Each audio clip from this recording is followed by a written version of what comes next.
Imagine losing your husband, and before you've even buried him, your in-laws show up, not with comfort, but with an eviction notice. That's exactly what happened to Claire. Standing in the rain, holding her 2 children, she thought she'd lost everything, until one phone call changed everything. This is the incredible true tale of the eviction, the hidden fortune, and the sweetest form of silent victory. Rain threaded the morning like a gray stitch binding the sky to the street, soft at first, then insistent, a steady hiss that flattened color and tempered sound. Claire stood at the threshold where the warmth of the house thinned into the porch's damp air. She did not yet feel cold. Shock stood between her and the weather, a mute bodyguard unwilling to move. On either side of her, the twins pressed close, small hands clinging to her coat the way ivy clings to brick. Their faces were luminous with confusion, cheeks blotched from the abruptness of raised voices. Across from her, framed by the door they had entered without knocking, the in-laws gathered themselves into a single angle of certainty.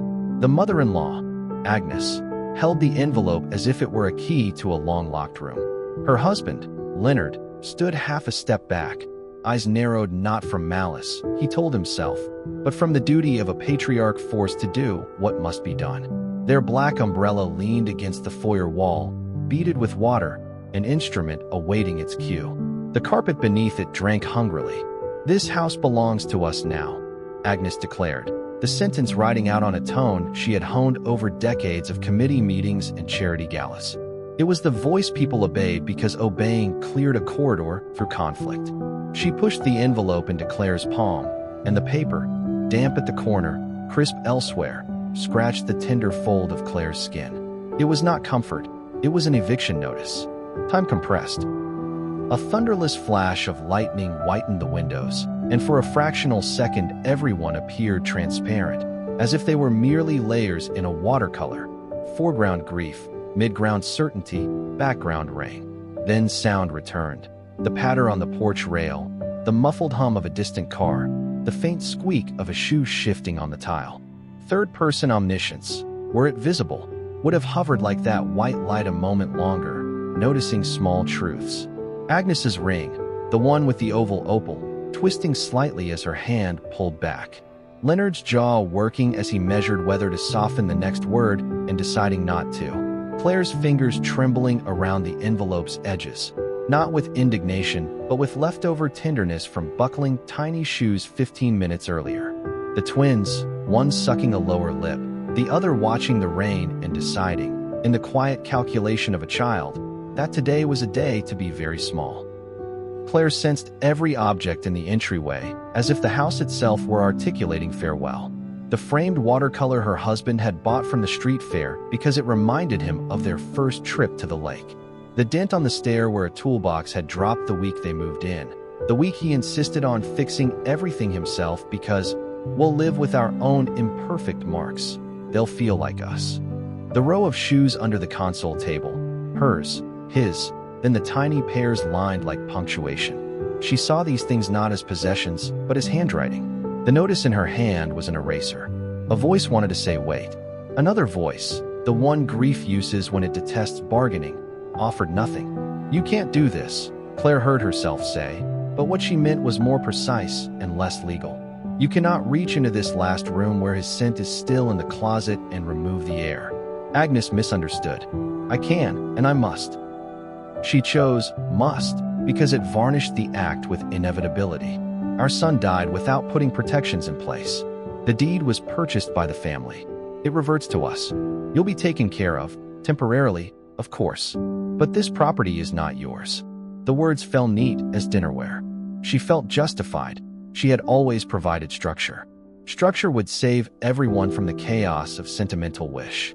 Leonard cleared his throat, a show of reluctant compassion. You'll find that we've been fair, Claire. There's a small stipend outlined. We'll help you find a rental for a few weeks. Claire heard none of it in sequence. Sound arrived fragmented, like raindrops that land wherever they please. She saw the twins' faces lift toward hers, the question not asked but blazing in their eyes, and she swallowed the impulse to tell them it was all a game, some adult foolishness that would blow over when the coffee was poured. There would be no coffee here. She set the envelope against her chest where the ache lived and felt the seam press into bone. The rain ratcheted up. Agnes gestured, mildly, as if inviting a guest to move along a buffet line toward the porch. "We won't go through your things. Take what you can carry today. We'll have the rest sent." She believed this was merciful. That belief warmed her the way a thin scarf warms the throat. Barely, but enough to make you think you've done something. Claire did not argue. She understood something about the mechanics of power. Protest would create a scene. A scene would create a story. A story would be repeated and revised until even she believed she had overreacted, until the particulars of this morning became a paragraph with all the important organs removed. Better to move through the moment like water flowing past a rock and leave the erosion to time. She crouched to the twins' level, her knees whispering pain, and said, "We're going to take a little adventure now." One child nodded solemnly. The other clutched a stuffed bear tight enough to distort its stitched smile. She took a few things because taking nothing felt like agreeing. Small sweaters. A photograph from the hallway. Her husband in profile, head tipped back in laughter. A sunflower threading his hair. A notebook from the kitchen drawer with grocery lists and doodles of rockets their son liked to draw.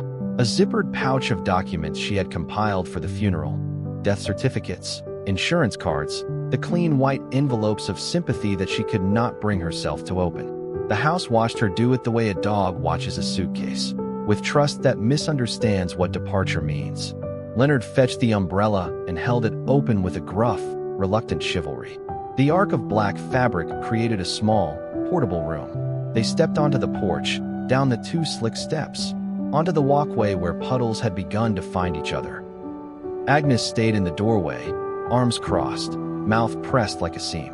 Behind her, the house's interior dimmed, as though leaning back from the rain. On the sidewalk, the morning showed itself as an unbroken sheet. Neighbors behind blinds performed the ritual of not seeing. A delivery truck paused, then continued. A dog barked and reconsidered. Claire stood under the umbrella and felt, finally, the cold. The children shivered, the kind of shiver that moves mostly through fabric because the body inside is too afraid to claim it. She adjusted her grip on the suitcase and bore the new weight of the envelope, which had no mass and yet had become the heaviest thing she owned. "Where will you go?" Leonard asked, because asking sounded like care. "I'll figure it out," Claire said, because answering sounded like a promise, and she had none to give. The omniscient gaze accepted the sentence and drifted for a moment through Agnes's thoughts, which arranged themselves like a ledger. She kept a column for propriety, a column for precedent, a column for loyalty to the son she had raised to be practical and whose practical heart had stopped without her permission. She was not cruel, she told herself. She was correcting an imbalance. Her son had been generous to a fault. Generosity had no memory for the future. She would remember for him. Perhaps she allowed herself a flicker of doubt that she extinguished immediately. Perhaps she had selected the firmest possible response because anything softer would have to include the sentence, "I am afraid." Afraid of what grief might do to the boundaries she had built. Afraid that loss, mismanaged, might spread from person to property to identity until she didn't know what belonged to whom. Rain shaped the moments into beads. Claire guided the twins toward the curb, where her car waited under a fringe of dripping maple leaves. She had always chosen street parking rather than the driveway because the sun hit the curb in late morning and the car warmed quickly. That felt like a memory from a warmer world. She wrestled the stroller frame into the trunk, fastened the children into their seats, slid the suitcase beside their feet, unlatched the glove compartment for a packet of tissues, closed everything with movements so controlled they were almost rehearsed. She climbed into the driver's seat and let the silence gather, the way steam gathers on glass. And that's where we'll leave Claire, sitting in her car, rain tapping the windshield, her whole world packed into one suitcase. But what she doesn't know yet is that this storm is about to break, revealing something her in-laws could never have imagined. If you were in Claire's shoes, what would you do first? Would you fight back? Or walk away and let life take its turn? Make sure to like this video if Claire's strength moved you. Share it so more people can follow her journey, and subscribe with the bell on so you don't miss part 2, when the phone call comes that changes everything.